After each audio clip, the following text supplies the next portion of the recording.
Okay, so following on from the tutorial series on introducing email piping, again, if you haven't already followed that, go ahead and do so. As long as you're set up with email piping and you followed the process of doing everything, sending an email and getting the data back, we've got this pass.php file here, which essentially sends back the information that we passed through by email. So as long as we've got that set up and ready, and we've set up email piping, we can go ahead and start to modify this to actually insert posts into a database. Okay, so obviously the first thing we want to go ahead and do is create our database if you haven't already, and then we want to set up our tables. So I've opened PHP and I've created a database here which I'm going to start creating tables on. So let's go ahead and create a table. And let's choose a name for the first table. This is going to be users. So if you already have a users table on your site, you will just need to go ahead and add different information like the unique ID that we're generating. But we'll just be doing that roughly in here to demonstrate. Okay, so we need 3 fields, so I'll add one more column, or column rather. The first one's going to be user ID, the second one is going to be the user name, and the last is going to be the unique ID. So the user ID is going to be an int, the username's a varchar, the UID is also a varchar. I'm going to set these both to 25 in length. The user ID needs to be a primary key and auto increment. That just means that every time we create a record, it's going to be 1, 2, 3, 4. So it will uniquely identify each user. So let's save that out. And let's go ahead and add a user to this database, just manually add a user to this database. So I'm going to go ahead and click insert, and I'm going to type in Alex. And for UID, let's just go ahead and use SHA1 and just generate a hash. So I'm going to just type in banana, click go. It will truncate the data, but that doesn't matter. We've basically now got a long UID.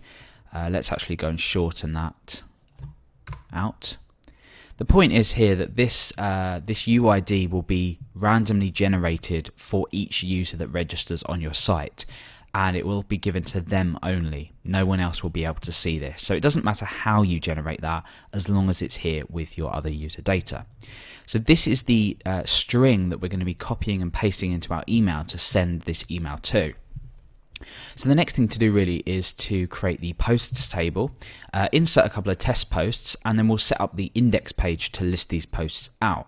So we'll do the boring bits first, then we'll go into actually being able to update this by email. So we need, let me think, 5 fields. No, we'll probably only need 4, so let's add 2 more. And we'll call this table posts. The first is going to be post ID. The second is going to be user ID, so this is going to be the username that corresponds to, the user ID that corresponds to the username. So if it was me posting it, it'd be user ID of 1. Then we're going to have the subject and the message. So let's just go ahead and set up the properties for this field. So post ID and user ID are both going to be integer. Subject is going to be a varchar, keep it at 25, and message I'm going to keep as text because it could get quite long.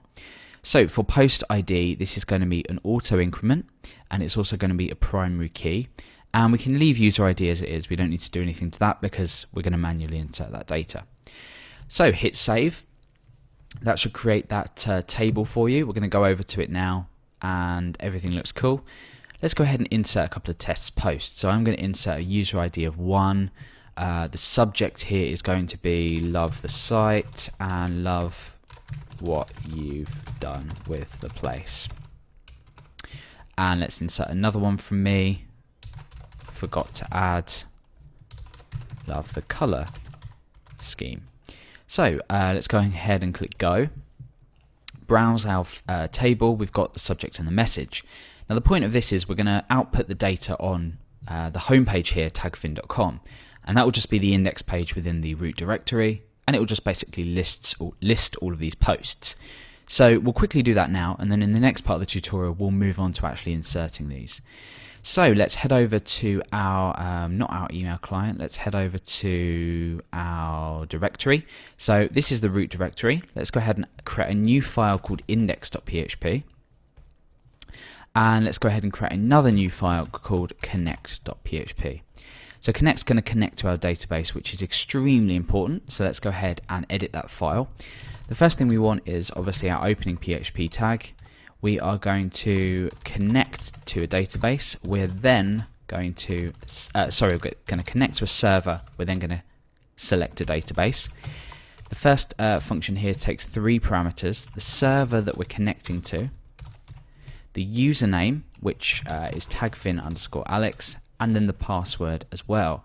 In this case, mine is a generated password like this. Then the database. So we already know that the database is called tagfin_db. So we'll go ahead and tagfin_db. And that's it. Go ahead and save that file. We can then include that on any files that we need to connect to our database, which is index.php and parse.php. So index.php, let's head over to our code editor, and we will require connect.php. So we have connected now to our database, and then this file here is just going to basically output the information. So what are we going to do? Well, we need to create a query in order to grab this data. So I'm going to create a variable called query, and we're going to use the MySQL query function, pass a string through, which is a query. I'm going to pull this down just so it's a little bit neater, because we're going to be not joining, but we're going to be grabbing the username based on the user ID, because obviously in posts we're only storing the user ID, we're not storing the user name, so we need to sort of get that data from here in the same query just to be efficient. So we are going to select tab across one, posts dot, so we're selecting something from the posts table user ID. We're also going to select the subject from the posts table, and we're also going to select the message from the posts table.